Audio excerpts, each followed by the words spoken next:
तहज्जुद के वक्त 8 दुआएं ज़रूर पढ़ें।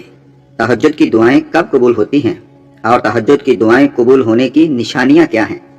ख़वातीन व हज़रात, क्या आप जानते हैं एक वक्त ऐसा है जब आसमान के दरवाजे खुल जाते हैं, जब अल्लाह ताला खुद अपने बंदों से फरमाता है, कौन है जो मुझसे मांगे तो मैं उसे अता करूं। जी हाँ, ये तहज्जुद का वक्त है और आज की इस वीडियो में हम आपको बताएंगे वो 8 खास दुआएं जो तहज्जुद में ज़रूर मांगनी चाहिए और आपको बताते हैं कि तहज्जुद की असल ताकत क्या है। चलें बिला ताखीर वीडियो का आगाज़ करते हैं। बिस्मिल्लाहिर्रहमानिर्रहीम। मुअज़्ज़ज़ नाज़रीन, अस्सलामु अलैकुम वरहमतुल्लाहि वबरकातुहू। आप सबका खैर मुकद्दम है अपने शार्ट सवाल जवाब इस्लामिक चैनल पर, जहां हम इस्लामी तालीमात को आपकी ज़िंदगी का हिस्सा बनाते हैं। आज का मौजू तहज्जुद की खास दुआओं पर बात करते हैं। तो याद रखें, तहज्जुद एक ऐसा नायाब खजाना है जो अल्लाह ताला ने हमें अता किया है। इसलिए ये वीडियो ना सिर्फ आपकी ज़िंदगी बदल सकती है, बल्कि आपके दिल में ये शौक पैदा करेगी कि आप तहज्जुद को अपनी ज़िंदगी का मामूल बना लें। इसलिए आखिर तक हमारे साथ रहें।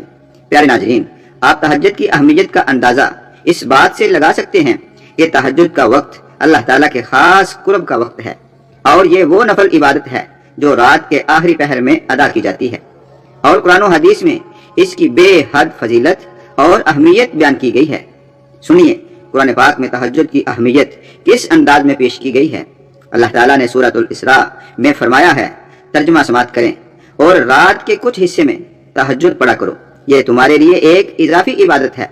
उम्मीद है कि तुम्हारा रब तुम्हें मकाम महमूद यानी बुलंद मुकाम तक पहुंचाएगा। सुभान अल्लाह। ये आज तहज्जुद की इबादत को नबी करीम सल्लल्लाहु अलैहि वसल्लम के लिए लाज़िम करार देती है और इसके जरिए बुलंद दराजात हासिल करने की नवीद सुनाती है।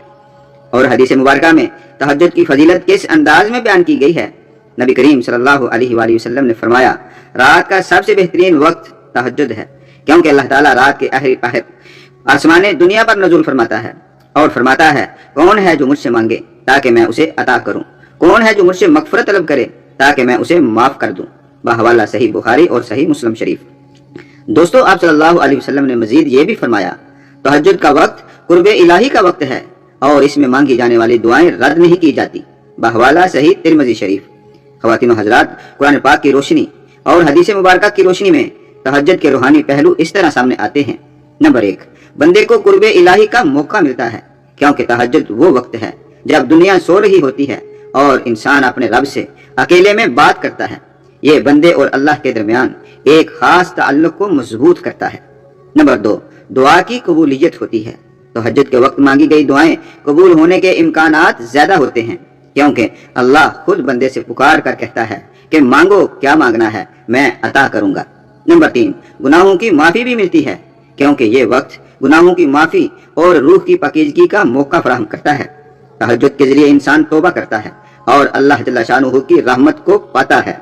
नंबर 4, दिल का सुकून और रूह की रोशनी मिलती है, क्योंकि तहज्जुद एक ऐसा अमल है जो दिल को सुकून और रूह को रोशनी अता करता है, इसलिए कि हमारा ये अमल हमें दुनियावी मसरूफियात से निकाल कर अल्लाह के जिक्र और शुक्र में मशगूल करता है। नंबर 5, तहज्जुद का अमल आला मुकाम का जरिया बनता है। सुनिए, नबी करीम सल्लल्लाहु अलैहि वसल्लम ने फरमाया, जन्नत में आला मुकाम उन्हीं लोगों को मिलेगा जो रातों को उठकर अल्लाह की इबादत करते हैं। सुभान अल्लाह। और फिर नंबर 6, तहज्जुद गुजार बंदे की अमली अहमियत बढ़ जाती है, क्योंकि तहज्जुद इंसान के लिए नज़्म व ज़ब्त पैदा करती है। इसके जरिए अल्लाह से ताल्लुक मजबूत होता है, जो हमारी मुश्किलात के हल का जरिया बनता है।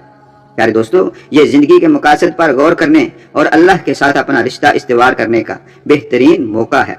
तहज्जुद गुजार बंदे को ये 6 रूहानी पहलू मिलते हैं। मतलब ये कि तहज्जुद न सिर्फ एक इबादत है, बल्कि ये अल्लाह के करीब होने का सबसे अजीम जरिया है और ये वक्त हर मुसलमान के लिए रहमत और बरकत से भरा हुआ है। और जो इस वक्त को अपनी जिंदगी का हिस्सा बना लेता है, वो न सिर्फ दुनिया में सुकून पाता है, बल्कि आखिरत में कामयाबी के बुलंद दर्जे पर फाइज होता है।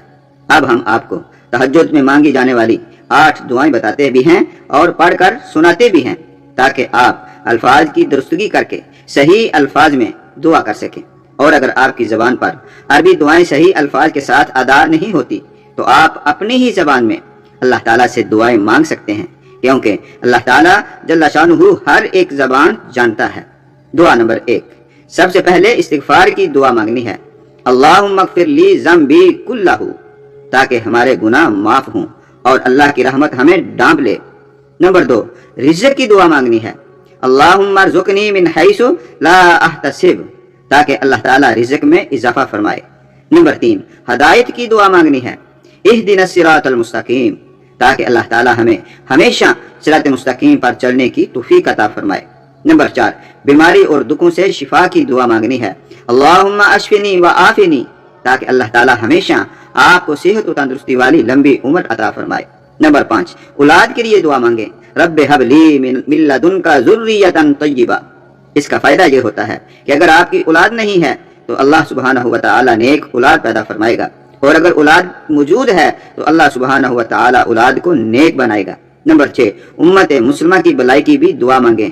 اللہم انصر اخواننا فی کل مکان۔ اس کا فائدہ یہ ہوتا ہے کہ جب آپ دوسرے مسلمان بہن بھائیوں کے لیے دعا مانگتے ہیں تو اللہ تعالیٰ خوش ہو کر آپ پر زیادہ کرم فرماتا ہے۔ نمبر 7، آخرت کی کامیابی کی دعا ضرور مانگیں۔ ربنا آتنا فی الدنیا حسنہ وفی الآخرۃ حسنہ۔ اس قرآنی دعا سے دنیا اور آخرت میں کامیابی ملتی ہے۔ اور آخر میں نمبر 8، اللہ کی رضا کی دعا مانگا کریں۔ اللہم اجعلنی من المخلصین۔ اس دعا کا مطلب یہ ہے کہ بندہ اللہ جل شانہ کی رضا پر راضی رہتا ہے۔ اور یاد رکھیں، بندہ مومن جو اللہ کی رضا پر راضی رہتا ہے، ایسے بندے کو اللہ تعالیٰ دنیا اور آخرت میں بلند مقام عطا فرماتا ہے، کیونکہ یہ عمل انبیاء کرام علیہ السلام اور اللہ تعالیٰ کے پیاروں کا عمل ہے، اور اللہ جل شانہ کو اپنے بندے کا یہ عمل بہت پسند بھی ہے۔ خواتین و حضرات، اب جب کہ آپ نے یہ دعائیں مانگ لیں تو ہمارا دوسرا سوال تھا، تہجد کی دعائیں قبول ہونے کی نشانیاں کیا ہیں؟ تو چلیں آپ پر یہ بات بھی ظاہر کر دیتے ہیں۔ یاد رکھیں، جب آپ کے دل کو سکون ملنے لگے، دعاؤں میں روحانیت اور گہرائی کا احساس ہونے لگے، غیر متوقع طور پر آپ کی مشکلات حل ہونا شروع ہو جائیں، تو آپ یقین کر لینا کہ آپ کی مانگی ہوئی دعائیں قبول ہو رہی ہیں۔ اور اب تیسرا اور آخری سوال تھا، تہجد کی دعائیں کب قبول ہوتی ہیں؟ تو یاد رکھیں، اس سوال کے اندر ہی جواب ہے، یعنی تہجد کے وقت زیادہ دعائیں قبول ہوتی ہیں، کیونکہ رات کے آخری تہائی حصہ میں دل سے خشوع خضوع کے ساتھ گناہوں سے سچی توبہ کے بعد ذرا سوچئے، جب ہم دنیا والوں سے کچھ مانگتے ہیں تو وہ کبھی خوشی سے اور کبھی ہچکچاہٹ سے دیتے ہیں، لیکن ہمارا رب جو ہم سے 70 ماؤں سے زیادہ محبت کرتا ہے، یہ جملہ ہمارا رب جو ہم سے 70 ماؤں سے زیادہ محبت کرتا ہے، علماء اور خطباء اللہ تعالیٰ کی بے پایا محبت کو بیان کرنے کے لیے استعمال کرتے ہیں۔ آپ نے اکثر سنا ہوگا، لیکن اس کا مفہوم مختلف احادیث سے ماخوذ ہے، جیسا کہ نبی کریم صلی اللہ علیہ وآلہ وسلم نے فرمایا، بے شک اللہ تعالیٰ اپنے بندوں پر ان کی ماؤں سے زیادہ رحم فرمانے والا ہے، بحوالہ صحیح بخاری اور صحیح مسلم شریف۔ پیارے دوستو، یہ حدیث اس بات کی وضاحت کرتی ہے کہ اللہ تعالیٰ کی رحمت اور محبت بندوں کے لیے ماؤں کی محبت سے کہیں زیادہ ہے۔ یاد رہے، ماؤں کی محبت دنیا میں سب سے بے لوث اور عظیم سمجھی جاتی ہے، اور جب اسے اللہ کی محبت کے ساتھ تشبیہ دی جاتی ہے تو یہ اللہ تعالیٰ کی محبت اور شفقت کو سمجھنے میں آسانی پیدا کرتی ہے۔ لہذا اس بات سے اللہ تعالیٰ کی محبت اور اس کی بے پایا شفقت کو دل سے محسوس کریں اور غور کریں۔ رات کے آخری پہر میں اتنا مہربان رب ہمیں خود بلاتا ہے، لہذا اگر آج آپ نے تہجد کا آغاز کر لیا تو یقین کریں آپ کی زندگی بدل سکتی ہے۔ جو مسائل آپ کو بے سکون کرتے ہیں، ان کا حل آپ کے سامنے ضرور آئے گا۔ خواتین و حضرات، امید کرتے ہیں آج کا موضوع مکمل بیان کر دیا ہے۔ پھر بھی اگر آپ کا کوئی سوال ہو تو ہمیں کامنٹس کریں، ہم انشاءاللہ آپ کو ضرور اسلامی تعلیمات کی روشنی میں ضرور جواب دیں گے۔ اور ایک بات، اگر یہ ویڈیو آپ کے دل کو چھو گئی ہو تو اسے لائک اور اپنے دوستوں اور خاندان کے ساتھ ضرور شیئر کریں۔ ہو سکتا ہے آپ کے ایک شیئر سے کسی کی زندگی میں تبدیلی آ جائے۔ دعا میں شامل ہو جائیں اور اجازت دیں۔